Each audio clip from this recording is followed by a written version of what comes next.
আসসালামাইকুম, welcome to Minha Akter বুশরো rainbow another ব্লকে।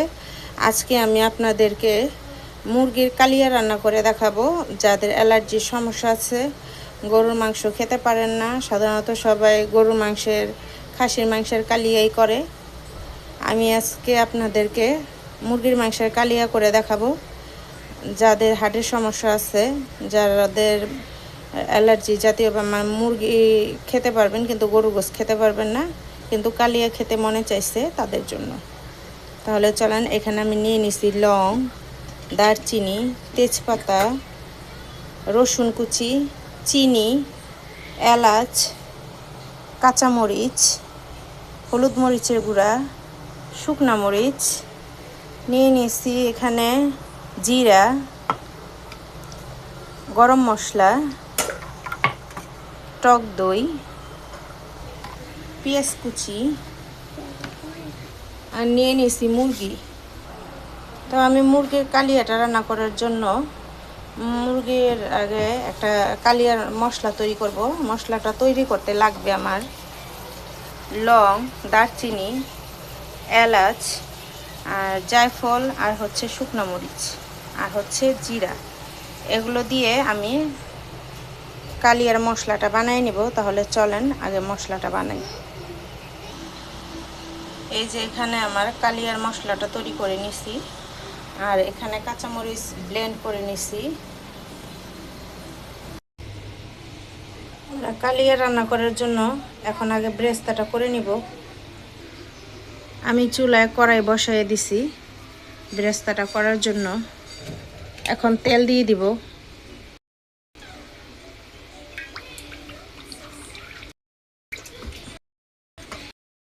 আমার হলে পেঁয়াজগুলো দিয়ে ব্রেস্তা করব। আমার তেলটা গরম হয়ে গেছে, পেঁয়াজগুলো দিয়ে দিলাম।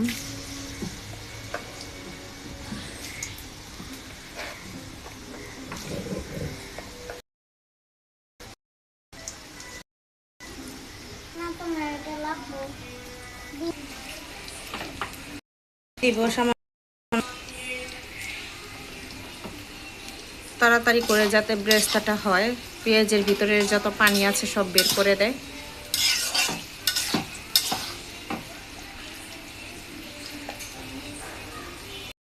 হয়ে গেছে, এখন আমি ব্রেস্তাটা তুলে নিব। চলেন ব্রেস্তাটা তুলি।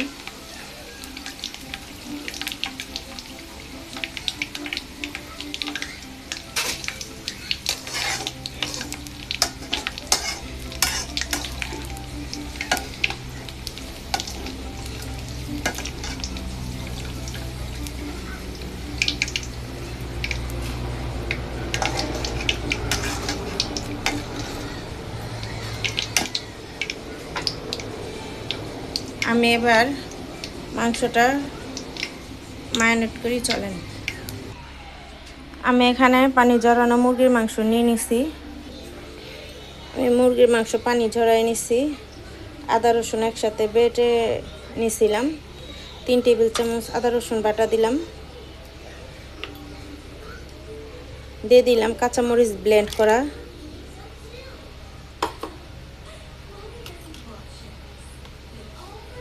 দিয়ে দিলাম 2 টেবিল চামচ টক দই, মোট 4 টেবিল চামচ দিব।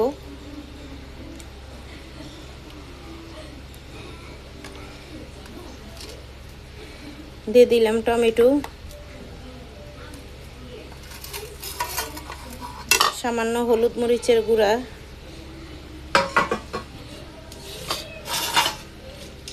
দিয়ে দিব 3টা এলাচ, 4টা লং, 3-4টা দারচিনি, 2টা তেজপাতা। যে মশলাটা আমি তৈরি কালিয়ার, আমি এখন দিব, আর দিব মাঝে। এখন আমি দিয়ে দিব বেরেস্তা।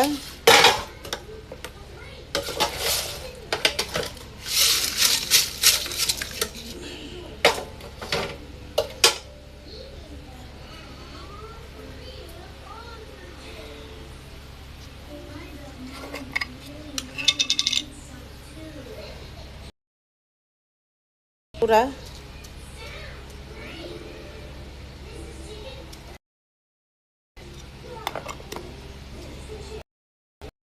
এগুলো সবগুলো আমি একসাথে মেখে নিব।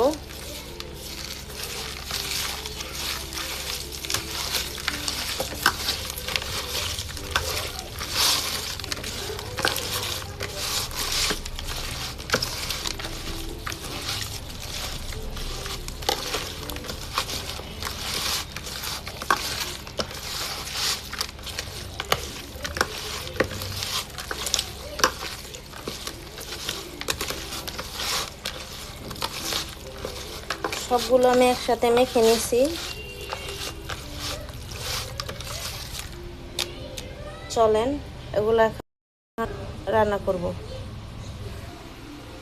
আমার তরকারিটা রান্না করার জন্য আমি দিয়ে দিয়েছি তেল।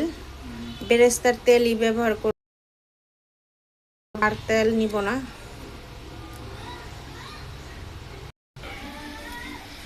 আমি এখন তেলে দিয়ে দিব 1 টেবিল চামচ চিনি।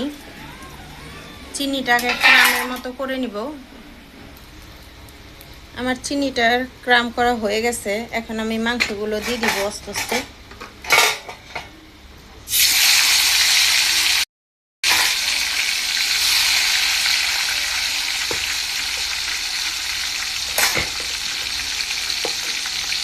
সবগুলো মাংস আমি দিয়ে দিব।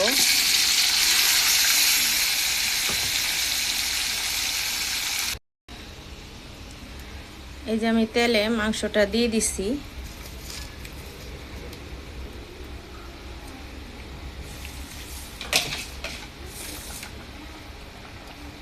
এখন দিয়ে দিব মাংসের ভিতরে লবণ।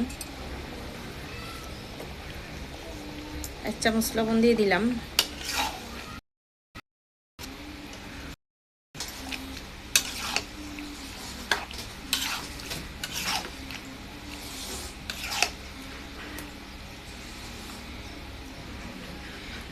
একসাথে আমি এটা কষাবো।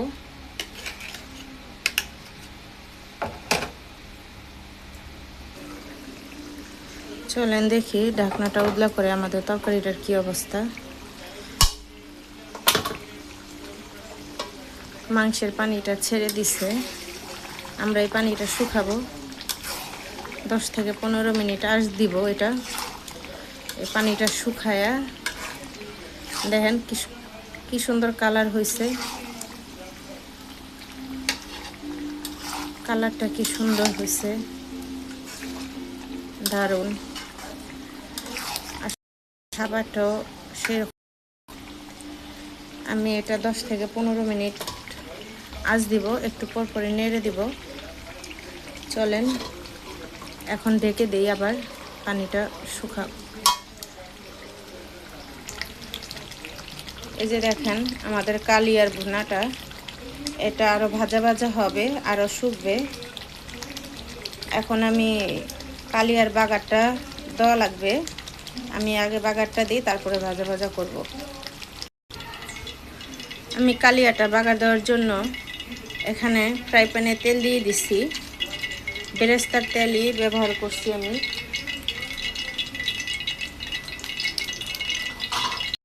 দিব আমি রসুন কুচি,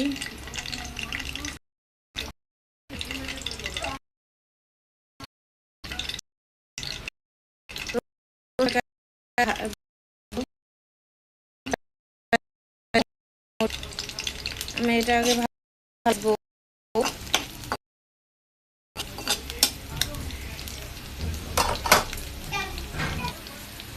আমার রসুনটা ভাজা হচ্ছে, সাথে একটু পেঁয়াজ কুচিও ভেজে নিব।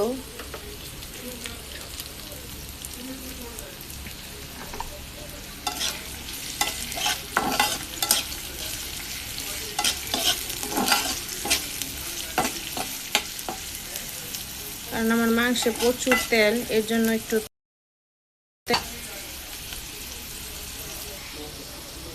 আমার বেরেস্তাটা হয়ে গেছে। বাগারটা দিয়ে দিই। আমার এই যে বাগারটা দিয়ে দিছি। বাগারটা দিয়ে দিলাম। রসুন পেঁয়াজ আর শুকনো মরিচ ভেজে এর সাথে দিয়ে দিলাম। আর এই যে বাকি কালিয়ার মশলা যেটা আমি বানাইছি আর হচ্ছে কয়েকটা কাঁচামরিচের ফালি একসাথে দিয়ে দিব কাঁচামরিচের গ্রানের জন্য।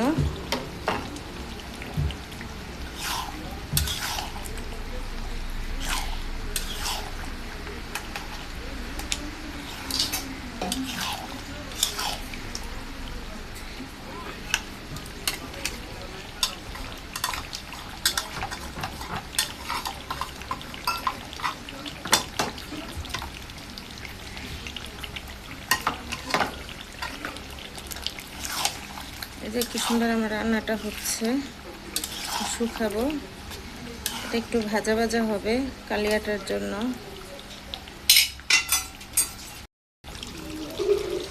এই যে আমার কালিয়াটা হয়ে আসছে, এই যে দেখেন, যত ভাজবে তত আস্তে আস্তে কালো হবে। যত ভাজবেন তত কালো হবে। আপনারা যেরকম কালার খেতে চান ঠিক সেই রকম কালারই করে নেবেন।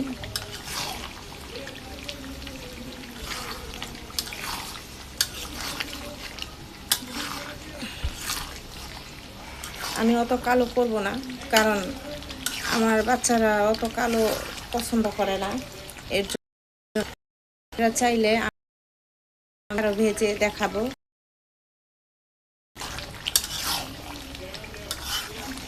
এটা যত ভাজবেন তত কালো হবে আস্তে আস্তে। এই যে দেখছেন আস্তে আস্তে আমার হচ্ছে তরকারিটা। কালিয়ার বিশেষত্বই এটা যে কালিয়ার মশলা দিয়ে রান্না করার পরে যত আপনারা ভাজবেন রান্না করবেন ঠিক ততটুকুই আপনার কালো হতেই থাকবে। আমি বেশি একটা কালো করব না, কারণ আমার বাচ্চা হাজব্যান্ড কালো জিনিস অতটা পছন্দ করে না খাবারের দিক থেকে। আমি আরেকটু ভাজবো, আপনাদের দেখাবো।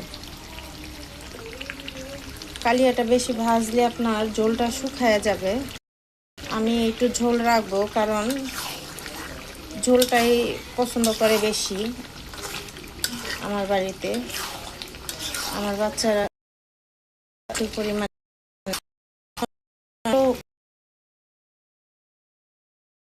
করবো না, এটা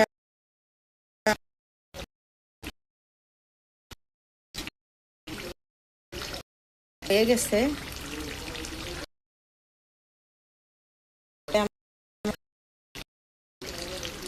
কালিয়াটা রান্না করে খেয়ে দেখবেন, আপনাদের ভালো লাগবে।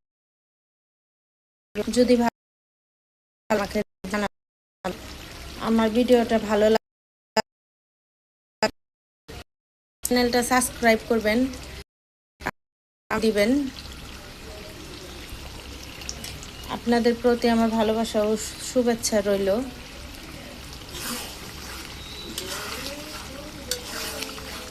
এই যে দেখেন, আমি বলছি না যত ভাজবেন তত কালো হবে। আমার আস্তে আস্তে ভাজা হচ্ছে আর কালোটা হচ্ছে। আমি আর ভাজবো না, নামিয়ে ফেলবো। আপনারা ঘরে অবশ্যই ট্রাই করবেন। অবশ্যই ট্রাই করে রান্না করে খেয়ে দেখবেন।